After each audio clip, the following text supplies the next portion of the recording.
In my presentation, I would like to address a particular problem arising from the Jesuit presence in imperial China in the early modern period. Although the Jesuit policy of accommodation is a well-researched and analyzed subject, as is the transfer of knowledge from the West to the East and the other way around, much less attention has been drawn to the way in which the Jesuits created a specific imagination of Europe and, in broad terms, of the West in the minds of the Chinese at that time. The relatively deep understanding of the knowledge we possess about Jesuit strategies of spreading the Catholic faith in China could be achieved partly thanks to the sources they left behind, such as letters, reports, and other accounts. These materials, some of them more and some of them less scholarly, are indeed abundant. The cultural contact between the West and China, initiated at the end of the 16th century on an unprecedented scale, was important not only because it brought two great civilizations closer to each other and forced them to attempt to actively understand each other.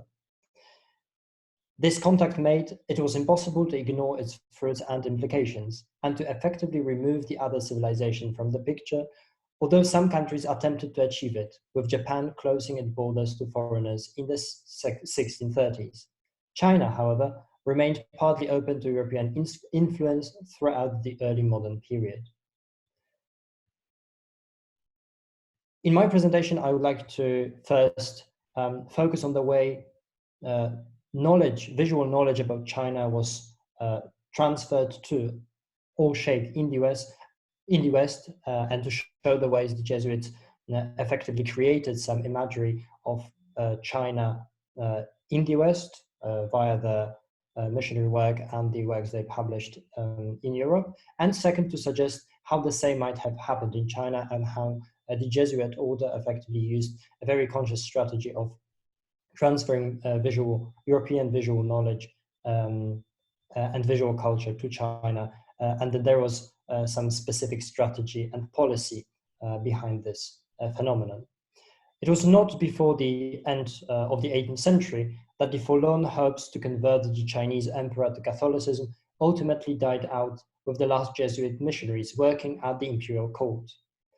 Long before that, however, the mission itself was almost extinct, and no one could seriously claim that Christianity was on its path to reign over the souls of the Chinese. With the violent outbreak of the ill-famed Chinese Rite controversy, the imperial ban that followed it, and the suppression of the Jesuit order in Europe in 1773, effectively jeopardizing the proselytizing endeavor of whole generations of missionaries. The failure of the quest to successfully introduce Catholicism to China, a result of a profound distrust crippling into the Sino-Western relations, was soon to be accompanied by another crushing blow, both symbolic and significant for the future of these relations. The Qianlong Emperor rejected in 1793 all the terms presented during the embassy of the British led to China by Lord George Macartney, and declared that, quote, "The heavenly court is in possession of the four seas. Rare treasures and riches are not of great value to it, and when it comes to all the things that your king has presented this time, we recognize his wholeheartedness and splendid offerings, and will instruct our servants to accept them and take in. Yet the heavenly court possesses all kinds of precious treasures gathered during voyages around the world.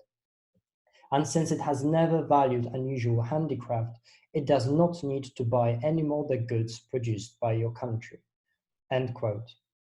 Ironically, and despite China's eventual ban imposed on Catholic teaching and her straightforward rejection of a closer diplomatic and cultural cooperation with the West, the same 18th century saw an unprecedented interest in Chinese philosophy, arts, history, and customs, all of which were vividly described by travelers, traders, and, last but not least, missionaries.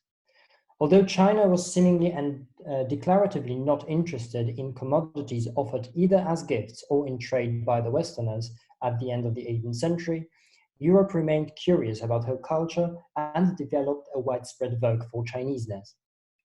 For the time being, the influence China exerted upon European culture was far greater than vice versa. The ubiquitous fascination with the Middle Kingdom was fueled by lively accounts and reports written by all those who traveled to China. It was by means of their stories that the knowledge about the Far East was disseminated in the West since the Middle Ages, and tales told by merchants or adventurers were the first to provide a wider audience with an overview of the Yuan, Ming, and Qing courts.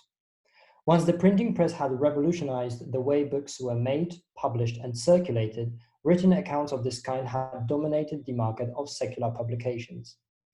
It has been estimated that more volumes were printed in Portugal between the 1540s and the 1600s on the Far East than on any other subject. Religious treatises excluded, of course. These stories and itineraries allowed for at least some understanding, or an impression of understanding, of remote civilizations and their cultures, and they were the only accessible ways to see the world, to put it in Nicolas Miłczew's words. With no photographic representations at all, and the scarcity of any other depictions, such as illuminations, woodblocks, or engravings, the world had to be told in order to be imagined. Naturally, such imaginary representations were far from being accurate, and had a bearing on both the mutual relations between China and the West, and on the way the things Chinese were understood in Europe. There was a group whose great endeavor helped to bridge that gap, and whose works served as the main channel of communication, transferring knowledge both from China to Europe and from Europe to China, namely the missionaries, mostly Jesuits, who entered Chinese emperors' employ and rose to prominence as court officials under the rule of the two last imperial dynasties, the Ming and the Qing. It was precisely the Jesuits who were responsible for the dissemination of Western astronomical, mechanical, architectural, and religious knowledge in China. They had great merits in diplomacy too, working as ambassadors at the Chinese court, and may be credited with, for example, contributing to the stabilization of the relationships between Russia and the Qing, as exemplified by the Treaty of Nerchinsk, signed in 1689 between the Tsars Peter I and Ivan V, and the Kangxi Emperor. The Emperor, for his part, praised the Jesuits in his Edict of Toleration for their help and service. Quote, "As for the Westerners, they have traveled across an ocean immensely wide because they admire great wisdom. Now they solve problems with the calendar, and in times of war, they are able to make weapons as well as cannons. They travel to Russia for diplomatic missions. They are sincere and effective in carrying out all this, and very successful. In every province where they reside, there are no places of sedition or revolt. They do not lead people astray and do not spread heresy. People are allowed to go to Lamaist, Buddhist, and other temples in order to burn incense. The Westerners do not violate the law, do not circumvent any bans, and do not do anything that might be considered inappropriate. Therefore, we order that the temples of the Lord of Heaven be preserved everywhere, as has been the case. All people who burn incense at these temples and worship there their God should be allowed to do so. There is no need for any ban. This edict is to be announced and put into practice in every province upon the day of its publication." Of course, as I mentioned earlier, the same emperor expressed a very different opinion about the Westerners after the outbreak of the Chinese Rite controversy, and eventually decided to impose a ban on Catholic teaching, reinforced later by his successors, the Yongzheng and Qianlong emperors. Nevertheless, from the very start of the Chinese mission in the second half of the 16th century, the Jesuits enjoyed virtual monopoly on the transmission of scholarly information from both China to Europe and vice versa.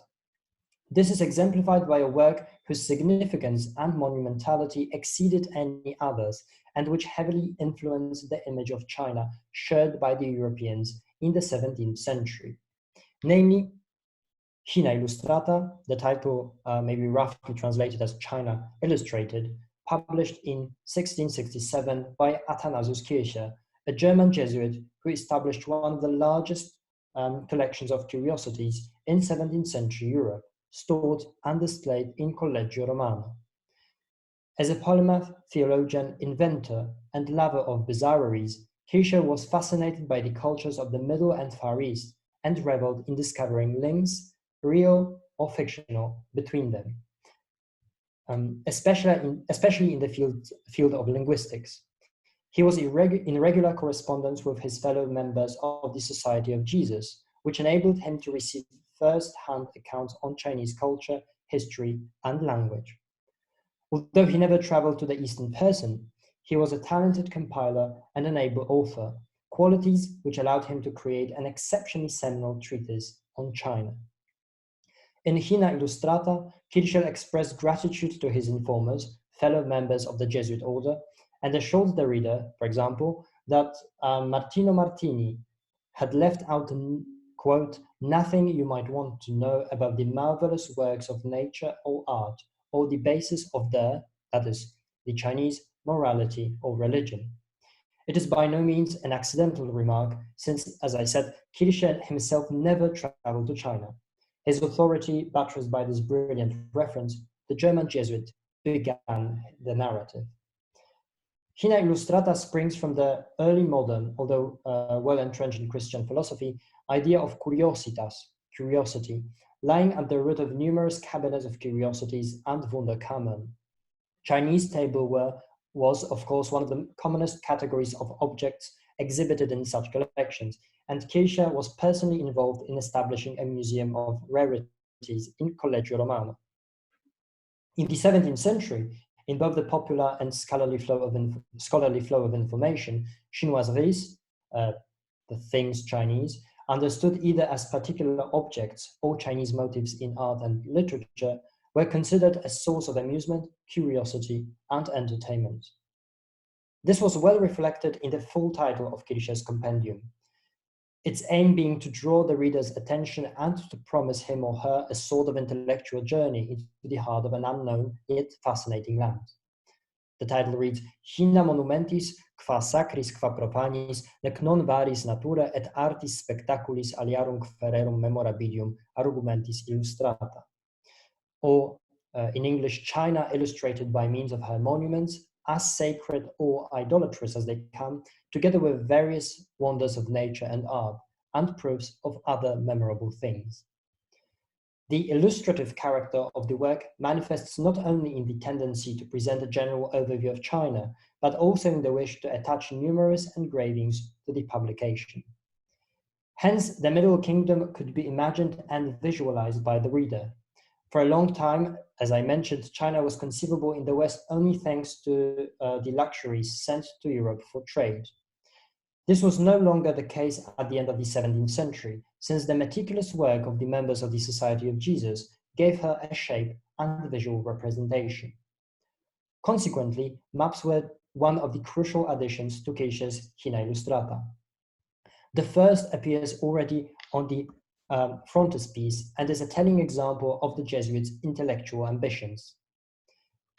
Heaven open wide above classical porticos, and the blazing sun shines through the clouds. Within, a Christogram with 3 nails and a cross, the emblem of the Society of Jesus, is visible in its full glory. 2 people are immersed in the adoration of the symbol, Ignatius of Loyola to the left, and Francis Xavier to the right, the founding fathers of the order. A group of putai surrounds them. Beneath this scene, another pair of people is holding aloft a map of China. 2 rays of light coming from the Christogram illuminate them as they present the map to the beholder. Both are perfectly recognizable. The first one's name is Johann Adam Schall von Bell, and the second's Matteo Ricci. Both were, of course, Jesuit missionaries to China. The former is wearing a typical outfit of a first-rank mandarin. The square on his chest contains a white crane, while the latter was depicted in a Confucian scholar's attire. These clothes serve as attributes to the 2 men, since both of them assimilated well into Chinese culture. Some scientific instruments and apparatuses are piled up at the feet of Ricci, including a celestial sphere, a compass, and an astrolabe. The message conveyed by the engraving is clear. The image of China is delivered to the reader by Jesuit evangelizers and preachers. Splayed out in front of the beholder, the map presenting main regions, rivers, cities, and monuments, such as Beijing, Nanjing, the Yellow River, the provinces of Yunnan and Guangdong, and the Great Wall, is a simplified version of a more detailed map, featured later in the treatise and borrowed from Martino Martini. The contents of Hina Illustrata meet the expectations of the reader and keep the promise made by the work's title. The text has been divided into 6 parts, the first 3 of which are but an introduction to a comprehensive description of China. They are dedicated to the famous Nestorian stela of Xi'an, accounting for the existence of a small Christian group in the Tang Empire, part 1, as well as the history of European expeditions to the Far East and idolatry, allegedly introduced to the Middle Kingdom by the Persians and Indians, parts 2 and 3. The remaining portions of the text concern various wonders of nature and art one might encounter in China, local architecture and engineering, and, last but not least, literature together with language, parts 4, 5, and 6 respectively. This structure allowed Kircher to lead the reader through the topics he himself clearly found the most absorbing, from the history of Christianity through natural and artificial marvels to the complex fabric of the Chinese language. Published in 1667, Hina Illustrata became famous in Europe. Translations into various languages followed instantly as the Dutch, English, and French versions appeared in print shortly after the original was issued. Kircher's treatise stirred the imagination of Western readers in an unprecedented way, but it was not the only one China-themed scholarly work of reference accessible at the time. Earlier, in 1656, Michał Boehm's Flora Sinensis, Flora of China, an illustrated compendium of China's plants and animals, had been put into print in Vienna. You can see an illustration from Boehm's Flora Sinensis, a very famous illustration portraying a Chinese squirrel and a green herd turtle. It is a very common, very often reproduced image. Moreover, Philipp Kuplet's Confucius Sinarum Philosophus, Confucius, philosopher of the Chinese, had come on the market in 1687, exactly 20 years after the publication of Hina Illustrata. Both Boehm and Kuplet were, of course, members of the Society of Jesus. 2 years before the publication of Hina Illustrata, a different account of a journey to China had appeared in print in Amsterdam, namely an embassy from the East India Company of the United Provinces to the Grand Tartar Han, Emperor of China, written by the Dutch Johann Nieuwhof, translated later into French, German, Latin, and English. Similarly to the work of Kircher, the description of China provided in the book was accompanied by illustrations, many of which were particularly instructive when it came to imagine China and reconstructing features of Chinese architecture. And it was printed amid the rising vogue for the things Chinese and Chineseness, a period when any form of illustration of China was, of course, in demand. The most famous of Nieuwhof's depictions is probably the illustration of the porcelain pagoda in Nanjing, in Chinese, Da Bao En Si, a spectacular construction built with 1 porcelain bricks.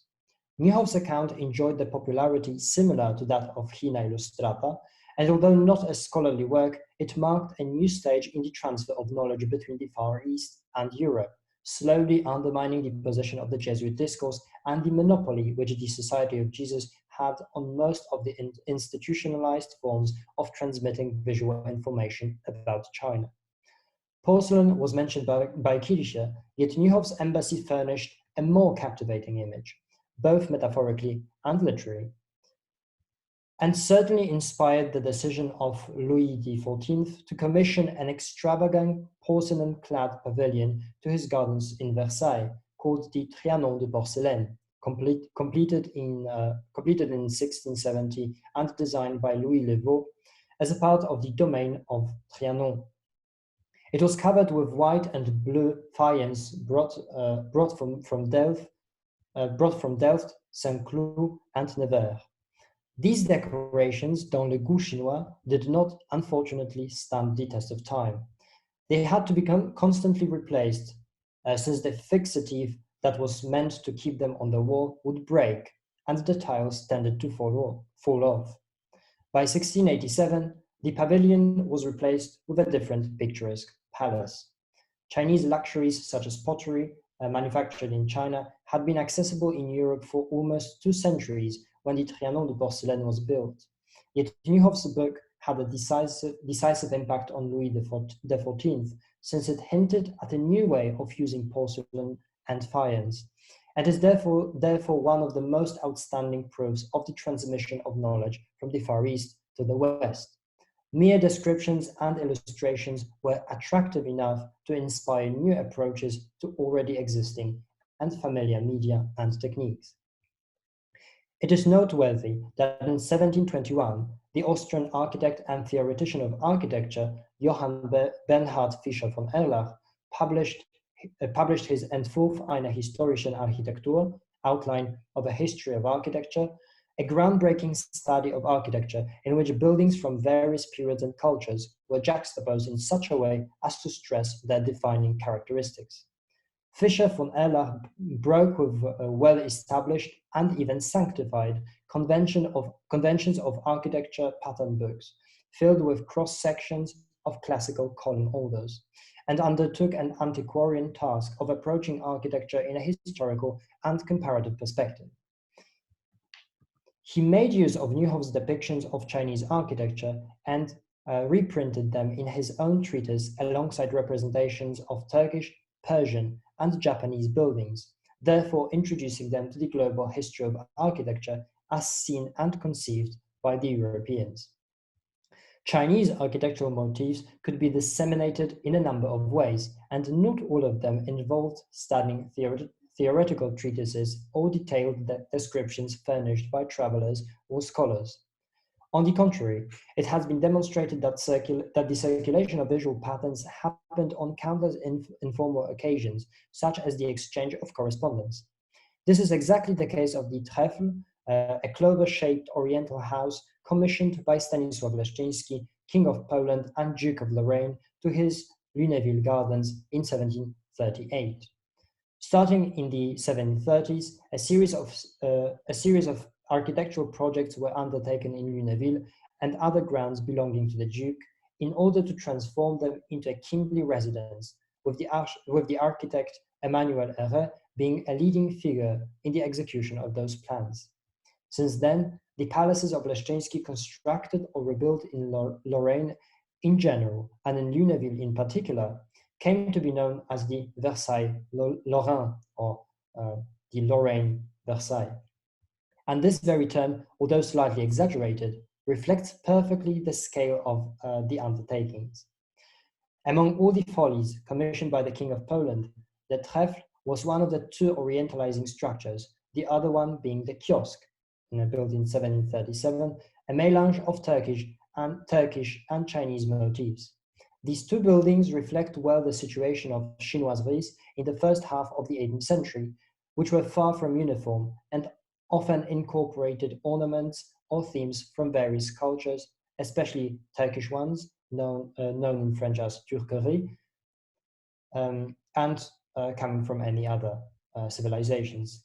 The Trèfle appears as a Chinese building, bâtiment chinois, in Emmanuel Herré's Recueil des plans, élévations et coupes des châteaux, jardins et dépendances que le roi de Pologne occupe en Lorraine, which was an assembly, a book with plans showing all the buildings, all the gardens, and all the dependencies of the King of Poland and Duke of Lorraine. It was published in 1751 and is a very important source of knowledge on Leszczyński's gardens. They were destroyed, the gardens were destroyed after Leszczyński's death in 1766.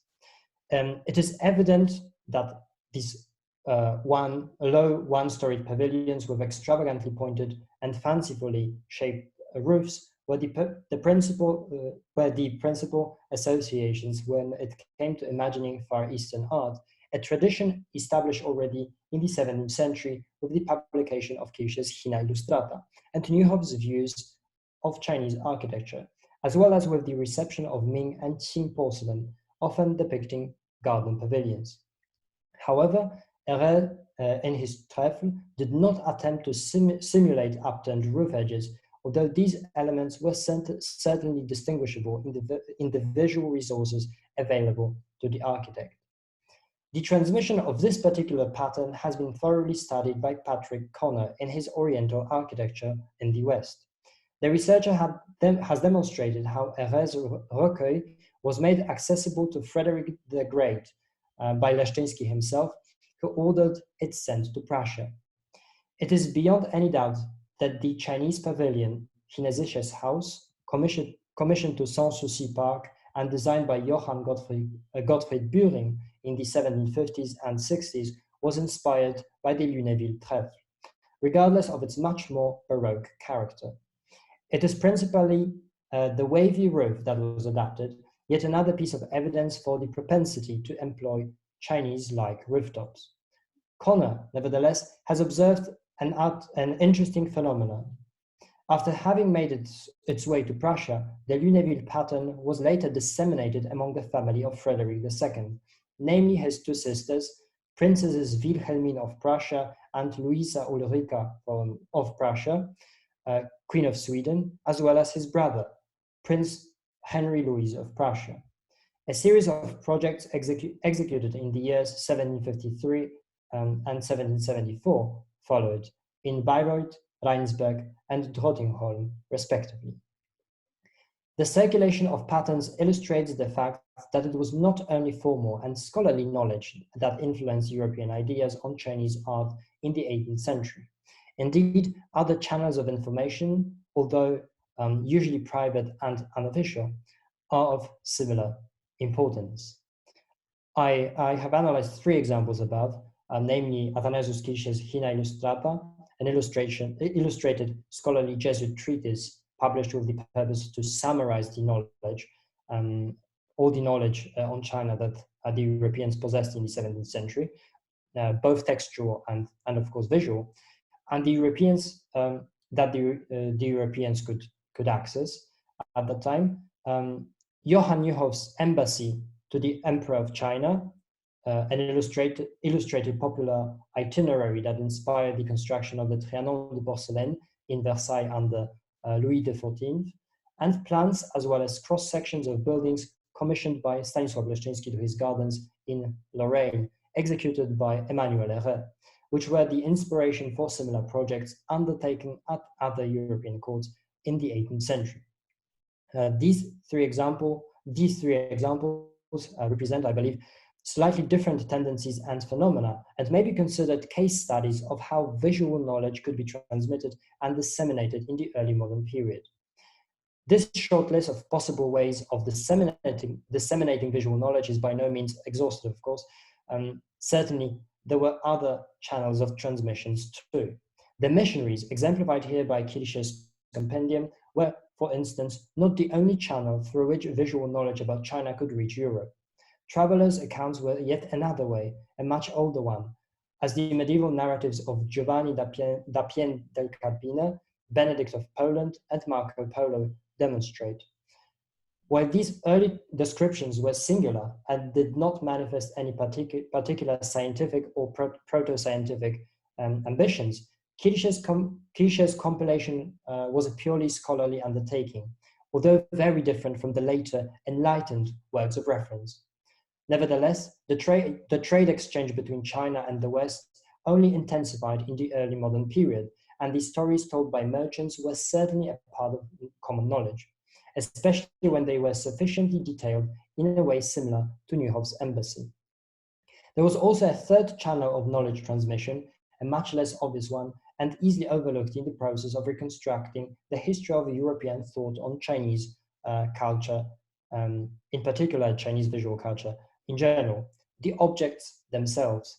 Oriental luxuries had been present in the West long before any comprehensive narrative of Chinese culture was written, and could inspire ideas regarding the aesthetic as well as moral qualities of the civilization that produced them. The three channels of cultural transmission of knowledge listed above, that is, first, the great endeavor undertaken by Christian missionaries who mediated this dissemination of scholarly information both in the West and in China. Second, the accounts of travelers and merchants moving to and fro with their stories about remote and curious lands. And three, the circulation of objects all contributed to the process of shaping China in the eyes of the Europeans. To put it in Georg Lerner's words. However, if China could be shaped for the Westerners, the West could be likewise shaped in the eyes of the Chinese. And I would now like to concentrate on the methods in which this particular shaping, this particular process was. The very first and maybe somewhat obvious point I would like to make is that there is a profound discrepancy between how visual knowledge about China was transmitted to the West and vice versa, mostly because there was no Chinese institution in Europe that would be in any way similar to the Jesuit mission in China, which persisted, of course, through the times of the Ming and Qing dynasties. So there was no Chinese institutional equivalent of the Jesuit mission, and the Chinese could not, in the same way, in the same very conscious way, shape the imagination of the visual culture in Europe. The fathers Matteo Ricci and Michele Ruggieri were the first to seriously attempt to evangelize the inhabitants of this country, yet they met with several complex issues that slowed down their undertaking. Initially, the missionaries' main difficulty was of a linguistic nature.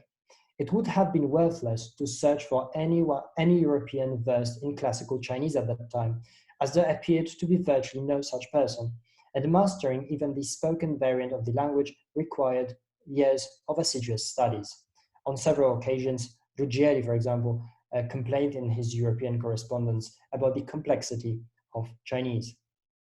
The missionaries were, however, under a strong influence of the Jesuit Alessandro Valignano's policy of cultural accommodation, centered upon incorporating local customs for the purpose of evangelization. This strategy helped the members of the society to gain the virtual monopoly on intellectual contacts with China until the end of the 17th century.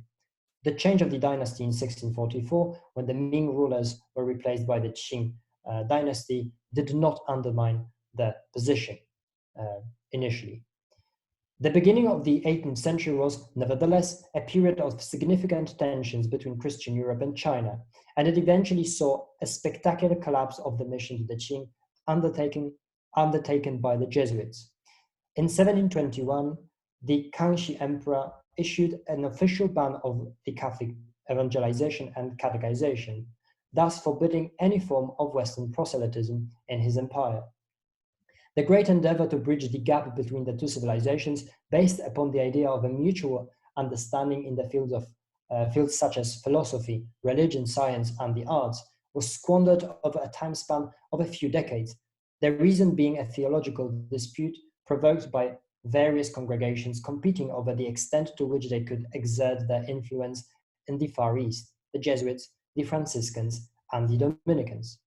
The strategy of accommodation put forward and adjusted to the situation of Christian in China by Alessandro Valignano and Matteo Ricci met with a scathing criticism in Rome.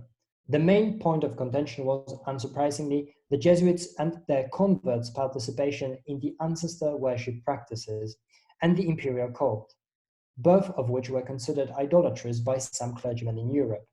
Moreover, the evangelizers' use of the native Chinese terminology, such as Tian, heaven, or Shangdi, the supreme deity, sparked controversy among theologians, as it could lead, it was argued, to a potential conflation of the pagan concepts with the idea of God as it was understood in Christianity.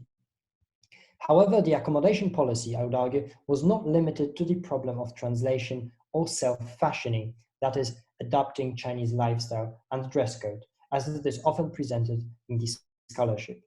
Visual culture was a part of this assimilation too, and there was a conscious strategy behind it, a rationale allowing the Jesuits to create the desired image of the West, to gain favor with the Chinese, and to ensure emperor's endorsement for their proselytizing goals. Michele Ruggieri and Matteo Ricci, the pioneers of the Chinese mission at the end of the 16th century, were the first to engage in the transfer of visual culture from Europe to China in a structured way. After having learned classical Chinese, the standard literary language used in philosophy, literature, politics, and all related cultural activities, and becoming familiar with the Confucian classics, the Jesuits acquired an opportunity to mix with the local population. Both Jesuits settled in Zhaoqing when they were guests of Wang Pan, a mandarin and governor of the city. At the invitation of the latter, Ricci created a Chinese version of a world map that the Portuguese had brought with them to Macau from Goa, a transit European enclave in India. The work was subsequently published in Guangdong, and by the end of the 16th century, 3 reissues saw the light of day. A second edition was ready in 1600, while 2 others were published in 1602 and 1603, respectively. Ricci's map seemed to attract much attention as it depicted lands that were not yet unknown in China, such as North and South America, and allowed him to enter the court of the Wanli Emperor. The map is one of the earliest examples of a serious intellectual exchange between China and Europe, therefore contributing to the development of both these civilizations. Nevertheless, these streams of knowledge could not appear naturally, and Ricci's mission to China is a perfect example of how scientific and cultural information may be disseminated. A map is a powerful object. It allows the beholder to imagine the world in a way he or she will never see it personally. For the Chinese at the times of the Wanli Emperor, it was the only way to see lands unseen and grounds unknown. Ricci is, of course, credited with laying stable foundations for the Jesuit mission to China, with the book The True Meaning of the Lord of Heaven, or 天主释义 in Chinese, being his most known work. Drawn up around 1595, some 13 years after Ricci's arrival in Portuguese trading factory in Macau, The True Meaning of the Lord of Heaven was an attempt to present the basic concepts and dogmas of the Christian faith in the Chinese language, filled with references to Chinese classics and pointing at similarities between the 2 civilizations, their religions, and systems of thought. Ricci relied on a previous work by Ruggieri, The True Record of the Lord of Heaven, or 天主实录 in Chinese, and the 2 Jesuits cooperated closely in their endeavor to evangelize the Chinese.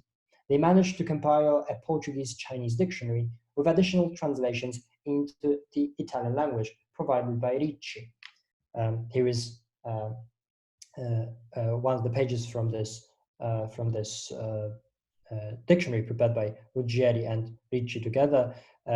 We can look at the first instance to imagine the first entry to imagine how this work was carried out. In the left column, there is a Portuguese word. In the first case, it's abaixo, meaning low or below. In the second column, we have a transcription of the Chinese language prepared ad hoc by Ruggieri, then the Chinese character sha with the same meaning, and next in the last column, the Italian translation of the same word prepared by Ricci, abbasso, of course, with the same meaning. The 2 Jesuits proceeded to accommodate Catholic theological terminology to the Chinese context, precisely the reason for which God was presented to the Chinese as the Lord of Heaven. Yet the accommodation was carried out on a deeper level too, aside from the basic, yet of course essential, attempt to translate crucial Christian concepts. This is explicitly visible in the way Ricci's The True Meaning of the Lord of Heaven presents and describes the West to the Chinese. Written in the form of a dialogue, the text was structured around a conversation between a Chinese scholar, Zhong Shi, and a Western scholar, Xi Shi, the first of whom is curious and eager to inquire about the intricacies of the Catholic faith, while the second provides simple explanations of theological concepts and attempts to link the religion brought to China by the Europeans with traditional system of thought already present and cherished in the Middle Kingdom, in particular Confucianism, considered by many Jesuit missionaries as somewhat of a form of Christianity avant la lettre. The strategy here is to simultaneously stress the uniformity of all Western and Eastern cultures and to present them as different yet close to each other in order to search for hidden similarities. And these two concepts are very important in Ricci's dialogue.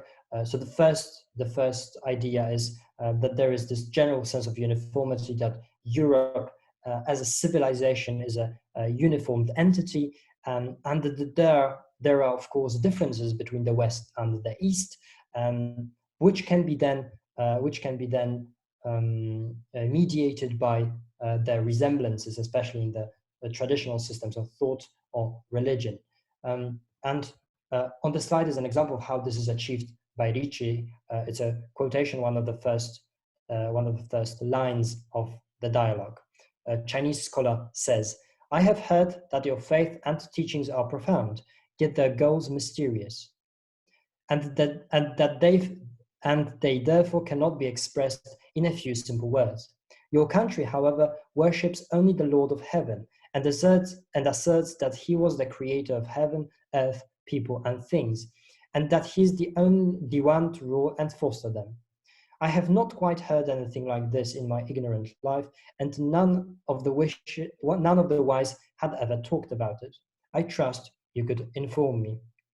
To which the Western scholar responds, "The teachings of the Lord of Heaven do not belong to a single man, a single family, or a single country. They have made their way from the West to the East, and all great countries practice and cherish them. They are spread by the sage, and ever since the Lord of Heaven created heaven and earth and gave birth to peoples and things until this day, they have been embraced and conveyed by the sacred texts, leaving no room to doubt. The gentlemen of your realm, however, do not often visit other countries, which is why they cannot understand the language of my region and come to know its people and things."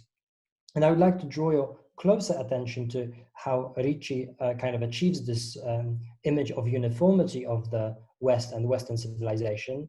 And it is mostly by vocabulary he's using. So when the Chinese scholar is referring to the place of origin of the Western scholar, he says, he uses the word guibuo, which could be translated into English as "your dear country," and therefore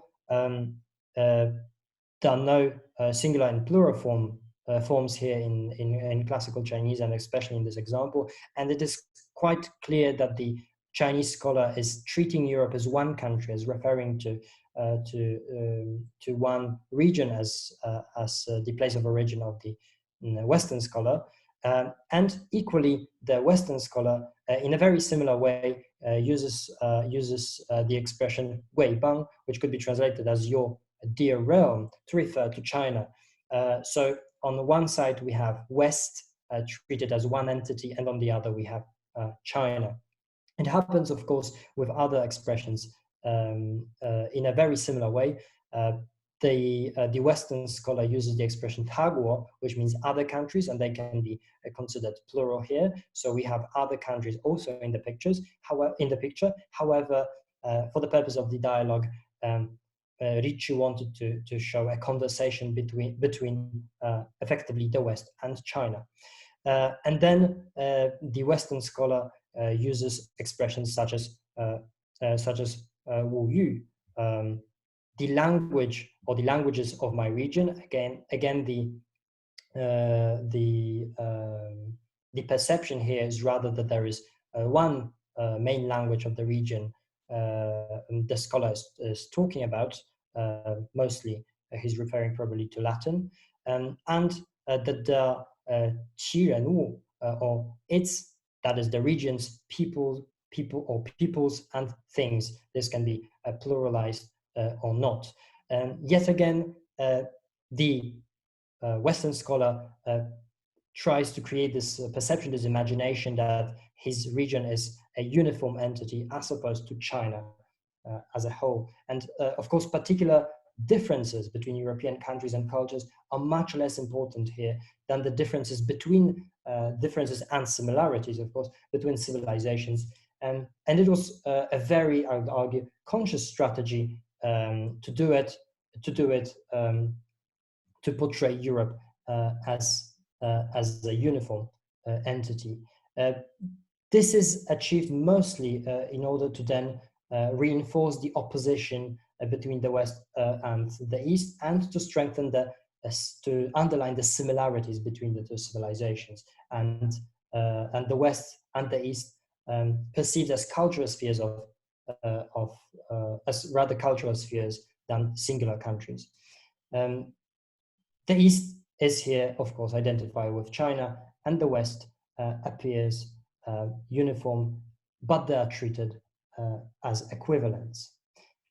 The Jesuits are, of course, universally credited with and praised for the introduction of the Western science to China, especially the study of astronomy, mathematics, physics, and engineering.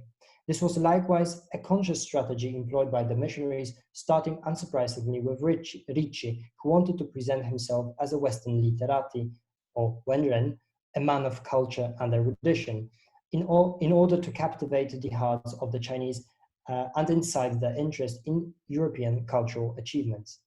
Ricci cooperated with various Chinese scholars and officials. Many of them converted to Catholicism and undertook the great endeavor of translating Euclid's element into Chinese. One more important point I would like to make about the idea of portraying a uniform West in the minds of the Chinese is also the usage of vocabulary by the Chinese. The most widespread, the most common word used when a reference was being made to the Westerners was Xiangren, a person from from across the Western Ocean, and this is the most widespread, the most common term we can encounter in Ming and Qing texts about the West. For example, when we look at the Kangxi's Emperor's ban on Christianity, we read that upon reading this edict, this is what the Kangxi Emperor says, effectively criticizing the edict, the papal bull issued at the beginning of the 18th century by the Pope, who banned several terms and expressions used by the Jesuits during their mission. And so the emperor is responding to the Pope directly. One may conclude how the Westerners and other like small-minded people discuss the principles which we consider the greatest in China. The Westerners and other like do not understand our classics, and when they talk about them, they only make people laugh and ridicule themselves. The edict we received today is no different from the ones published by small heretical sects of Buddhist monks. They are all pure nonsense and nothing more. From now on, the Westerners should not be allowed to preach in China. We forbid it so as to avoid further problems. By the emperor himself. Again, the word used here to describe the Westerners is Xiangren, people from across the Western Ocean. And here, the idea is that this is rather a negative, a pejorative term. This perception of the West as a uniform civilization persisted also in Chinese texts. As a result of this conscious strategy. The cooperation of the Jesuits with other scholars and officials, of course, reinforced this perception. And the undertaking, the great endeavor to translate Euclid's elements into Chinese was a part of this idea to create a uniform picture of the West. Another strategy, before I pass to the scientific image of the West created by Ricci and other Jesuits, another strategy I would like to address is explaining pictures themselves. Ricci was, of course, also engaged in presenting forms of authoritative interpretations of Western pictures, which he brought to the Chinese. There is a very particular source we possess. It is a very often quoted and reprinted source written by one of Chinese Ming officials who had the chance and opportunity to see Matteo Ricci, to meet him in person, and to listen to his explanations of Western art. This account reads, Li Ma Do is Ricci's Chinese name, is a man from the country of Olwoba, located across the Western Ocean. Again, the expression the Western Ocean appears here. The skin of his face is fair, his beard curly, eyes deep and yellow like those of a cat. He understands Chinese. Upon his arrival in Nanjing, he lived in a barrack west to the Zhengyang Gate. He himself claims that the religion of his country is worshipping the Lord of Heaven. The Lord of Heaven is the creator of heaven, earth, and all things. We can see here the actual repetition of the words used by the Jesuits to present Christianity to the Chinese. And again, in the next example, in the next passage from this account, there is a very interesting description of how Matteo Ricci tries to explain Western art to the Chinese. The author narrates, when painted, the Lord of Heaven is presented as a small boy, with a woman called the Heavenly Mother embracing him. The support of the painting is a copper plate, and the 5 colors are spread on the top. The face is as if living, the body, arms, and hands look as if they were protruding from the support. And when you look at the concave and convex parts of the face, they are in no way different than those in the face of a living person. When asked how a painting could achieve this, Matteo Ricci, answered, Chinese painting depicts nothing but yang, light. It does not represent yin, shade, which is why when you look at people's faces, they are completely flat and there are neither concave nor convex parts in the parts therein. The painting of my country combines both yang and yin in order to depict them, and for this reason, some parts are higher, whereas others are lower, and both arms and hands seem just round. So Ricci effectively wants to provide the Chinese with a proper scholarly interpretation of Western visual culture in order to explain both the intricacies of Western art and to show his erudition, to show off his erudition, to show that he understands some Chinese philosophical concepts he can bring into the discussion, and then introduce the Western art, into China to adjust it, to accommodate it to the Chinese context within this framework of Chinese philosophy. And this was also an important part of how the Jesuits approached European culture in China. They wanted to provide it with some interpretation of framework of reference for the Chinese. And then the third strategy after the first two, namely presenting the West as a uniform entity, as a uniform civilization, accompanying Western art with interpretations. This was the second strategy, and the third is trying to create the image. An image of China as an image of the West as a technological empire. I would call it the technological West. And the translation of Euclid's elements into Chinese achieved with the aid of Xu Guangqi, a Chinese mathematician, agronomist, and politician who was himself baptized and adopted the name Po, by which he's known in the West. Is a good example of how this worked. Ricci and Xu managed to render the first 6 volumes of Euclid's work in Chinese, therefore introducing main concepts of Western geometry to China. And this is one of the first scientific scholarly treatises translated by the Jesuits with the aid of Chinese converts and scholars.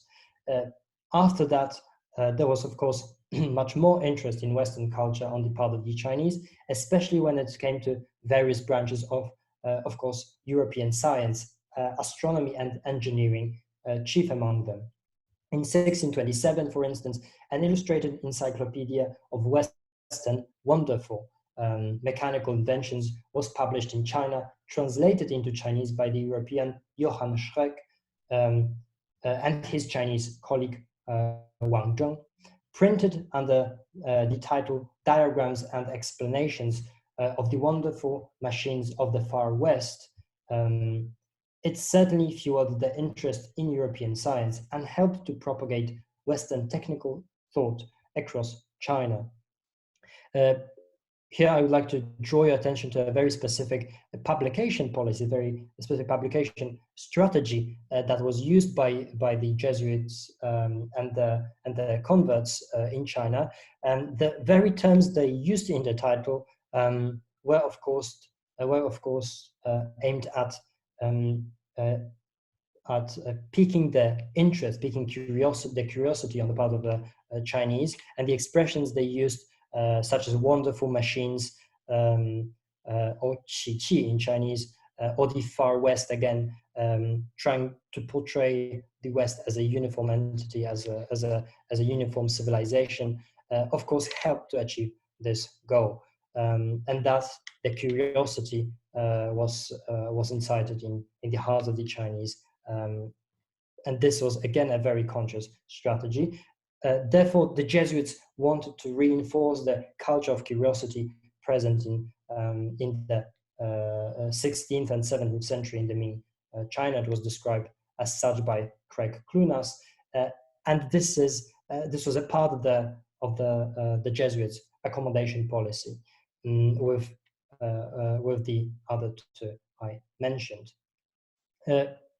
One of the epitomes of the results of this strategy, effectively what happens when we bring all of these things together, is the very famous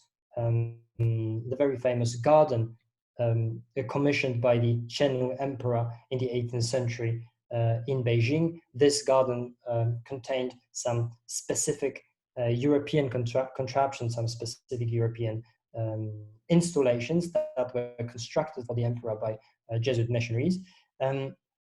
However, the notion of the European garden is very specific here and slightly different from how garden theory worked in Europe at that time. This plays into the context of Chinese gardens in general, and the tradition of Chinese gardens is, of course, unsurprisingly, thousands of years old, although its Chineseness should be considered rather in geographical than aesthetic terms. This is to say that, as Craig Clunas has rightly pointed out, even though there is a general tendency to talk about the holistic nature of the Chinese worldview, modern scholarship should avoid making sweeping generalizations and approach China and her aesthetic production and her artistic production, gardens included, as closely intertwined with cultural, economic, and political circumstances occurring during particular periods of time. Consequently, the tradition of garden design constitutes a multifaceted problem and cannot be reduced to a single artistic practice. Clunas, on his part, prefers to distinguish two different traditions of laying out parks and gardens in China, the first one being the so-called fruitful garden, springing directly from and closely related to horticulture, perceived as a process of managing orchards and collecting various species of plants and consuming their fruits, and the other type, the so-called aesthetic garden, so to speak, treated as a source of pleasure for people engaged in aesthetic horticulture. The first type privileged productive aspects of the garden and saw it as a place from which natural resources can be obtained, and it was, of course, important from an economic point of view, whereas the other type, the aesthetic garden, focused more on the qualities, artistic qualities of gardens as landscape parks. By the times of the Qing Empire, the second type of garden, the aesthetic garden, was much more popular, and with the leading role assumed by the aristocracy in the process of the development of garden theory in China, the economic usefulness of gardens diminished, and their physical transformation marked a transition from practical and productive towards purely aesthetic aspects of laying out gardens. Clunas notes, for example, that, quote, groves of fruit trees gradually became less prominent in the garden landscape, to be replaced by rare flowering shrubs of no possible economic value, including types imported from Southeast Asia. This gradual change from practicality to economic uselessness, propelled by certain practices such as constructing artificial mountains and boulders, came under some criticism from people who considered them a pretentious novelty rather than aesthetically pleasing feature. The gardens in Beijing, I was referring to parts of the old summer palace parks, are a good example of this aesthetic garden, and appeared as a very important place in which the West, the image of West, or this imagery of West, was created. They were called Xianglou, and featured European palaces with fountains and clockworks built for the Qianlong Emperor by Jesuit missionaries, of course, Giuseppe Castiglione, chief among them. And this is, I would argue, the epitome of the European, the imagination of the West in the minds of the Chinese in the 18th century. So effectively what is converging together, coming together in this garden is this idea that there is one European, one Western style. This is why these images are known as, this garden was known as Xianglou, or Western mansions from across the Western Ocean. And they are filled with clockworks, they're filled with clockwork and automata and fountains, again, to show the spectacularity of the technological West, and of course are purely useless when it comes to any economic purpose, because they were conceived as an aesthetic garden, according to Clunas's interpretation. There's also a political side to this garden. The Chinese emperors at that time fostered the image of Pax Manjurica, or the Manchurian peace, according to which all of the parts of the Manchu realm could be represented in Chinese gardens, in the imperial gardens, by means of dioramas or artificial landscapes borrowed, according to the Chinese garden theory, from various parts of China. And again, the incorporation of Western gardens, of Western technological advances, shows ironically the dominance of the Chinese emperors and of the Qianlong Emperor in particular, who exercises his control not only over China, but also brings to his empire these wonderful technological advances of the West. And of course, this imagery of the West could be directly implemented into China by the Jesuits, who were very often copying examples of wonderful machines and wonderful artificial creations from Western treatises. Here is a very famous example of Agostino Ramelli's Le diverse artificiose macchine del capitano Agostino Ramelli, published in Paris in 1588. And we can see that the same image was copied by Johann Schreck and Wang Zheng for the treatise showing wonderful machines from the far West. In this example, we see that the image was copied almost directly.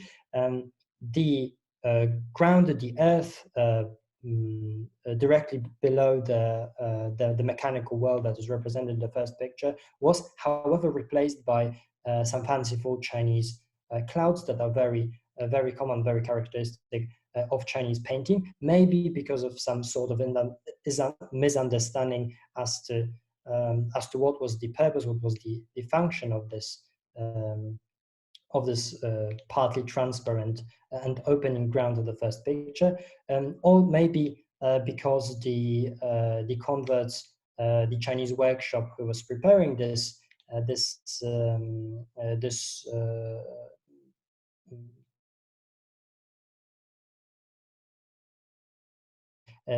is this will be more serving the purpose of accommodating Western culture, Western visual culture to the Chinese context, and that the Chinese would better understand the picture if they are provided with some kind of Chinese aesthetic addition. This is, of course, also visible in the way the person who's operating the well is represented here. Racial features and appearance, including clothing, including the attire, was accommodated to the Chinese context. The problem of misunderstanding of some, at least parts of the first image, are visible when it comes to the corbels supporting the roof of the well, the roof that is shielding the well. In the left picture, these corbels are of course structural, so they support the roof, and on the right-hand side, we can see that they are rather decoratives. These volutes do not really support the roof, and maybe this is also springs from some form of misunderstanding. The Chinese were, of course, equally eager to copy Western Western pictures in their own way. This is exemplified by a very famous, again, example of how how a Chinese scholar, Yang Guangxian, who was an adversary of the Jesuits at the imperial court, an arch enemy of the Jesuits in China, effectively, for the purpose of his polemics with the Chinese, with the Westerners, with the Jesuits, and mostly with Johann Adam Schall von Bell, copied an illustrations from the life of Christ, prepared by Johann Schall von Bell for the Chongzhen Emperor, and illustrated, of course, this book, The Life of Christ, included depictions of the life and death of Jesus. The same picture was included in Yang Guangxian treatise, I Cannot Do Otherwise, Budai, in which he tries to argue against Catholicism, tries to portray Catholicism as a form of rebellious cult or rebellious religion that effectively wants to undermine the imperial authority of Chinese monarchs in China. So here is again a very interesting example how Western visual culture could be borrowed by the Chinese to serve their own purpose, in this case very anti-Western or very anti-Catholic. These images, of course, bear witness to the fact that European culture could be appropriated, could be accommodated to the Western culture, could be appropriated to the Chinese context, could be accommodated to the Chinese context, and the Western mansions I spoke about before are the epitome of this accommodation, of this phenomenon, in which the Chinese appropriated Western culture, not necessarily adopting Christianity. In fact, the Christian mission, as I said at the beginning of my presentation, was almost dead when it comes to the propagation of Catholicism in China. In the 18th century, of course, there was an Orthodox mission at that time, but the Catholics were no longer allowed to preach their religion.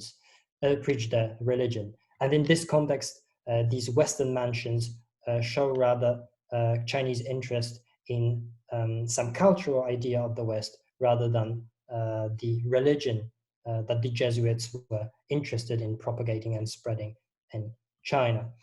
So to sum up, I'd like to argue that the transfers of visual knowledge from China to the West and vice versa were intertwined, mostly because they occurred through the mediation or through the help of the Jesuit order, yet they were very, very different from each other, mostly because there was no Chinese equivalent Chinese institution that could spread consciously the knowledge about China, the knowledge on China in Europe at that time. And the Jesuits, on their part, were consciously aiming at presenting the West as a uniform technological empire in order to stimulate the curiosity of the Chinese and to make them interested in the achievements of the Far West. There were three main strategies that the Europeans used to arrive at this goal. The first one being treating the West as one entity and not dividing it into separate countries.